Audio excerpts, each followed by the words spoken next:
এদিকে কীর্তন হচ্ছে, এখনো দল ওঠেনি। আর আমার মা এখানে ঘট তুলসী মঞ্চপে। তোমাদের কাদের এরকম নিয়ম আছে জানিও, যে কীর্তনের দিন এরকম ভাবে রেডি করে রাখতে হয়, আসলে কিন্তু ধুইয়ে দিতে হয় পা ঠাকুর নিয়ে আসলে। তো বন্ধুরা, আমাদের এই সামনে বড় পুকুর, এটা মানে বড় পুকুর। এই পুকুরে কিন্তু সবাই স্নান টান করে, আগেও বললাম। এই যে ঘট রেডি করে রেখেছে, হলুদ জল আর ঘট। তো এটা দিয়ে কিন্তু ঠাকুর আসবে আজকে বাড়িতে নগর কীর্তনে, তো ঠাকুরকে দেওয়া হবে। এখানে মা একটা বাম্বু ট্রি লাগিয়েছে, দেখো বন্ধুরা কি সুন্দর। আর এখন তো কীর্তন হচ্ছে, কীর্তনের দল ওঠেনি, তবে সবাই বাচ্চারা মিলে কীর্তন করছে। অল্পের উপর দিয়ে হয়ে যাক, তারপরে আবারও হবে। তো আমি বাইরে বেরোতে পারবো কি ভাবছি, ফোন আছে।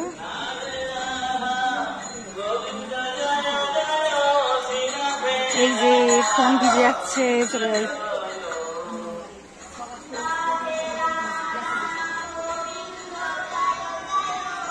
আমার মা এখন ক্ষমা করছে, ক্ষমা। এই যে ঠাম্মা ওখানে বসে আছে, ঠাম্মার শরীর ভালো নেই। পিসিমণি এই যে, দিদিরা সব আসছে কিন্তু বৃষ্টিতে ভিজে যাচ্ছে বন্ধুরা। আর মা এখানে এই যে ঠোঙা করছে।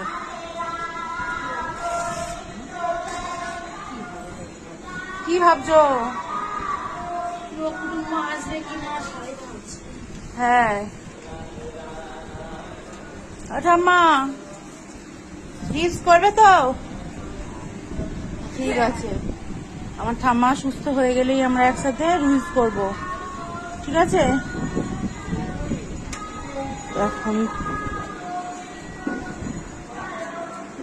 পিসিমণি এখানে দেখো, দিদিরা আসছে, সব ভিজে যাচ্ছে, ঠাকুরের কাছে বলছে এখন যাতে না ভেজে সাবধানে সব চলে আসে। আর এই যে বৃষ্টি আজকের সব আনন্দ মাটি করে দিচ্ছে বন্ধুরা। তবে আবহাওয়াটা গরমের সময় ঠান্ডা করলেও একটু ভয় তো থাকে। এদিকে বাবা আছে,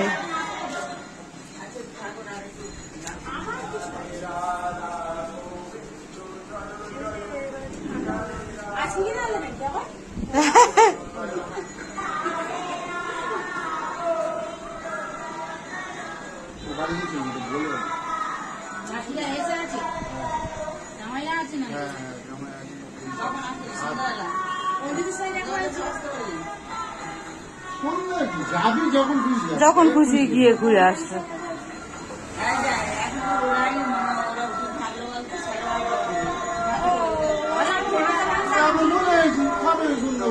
ঠিক আছে, আমি সময় পাইনি সকাল থেকে।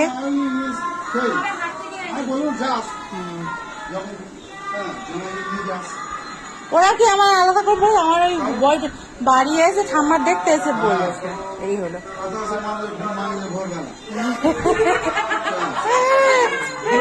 কি মুশকিল, সব নিমন্ত্রণ করতে দেরি হয়ে গেছে।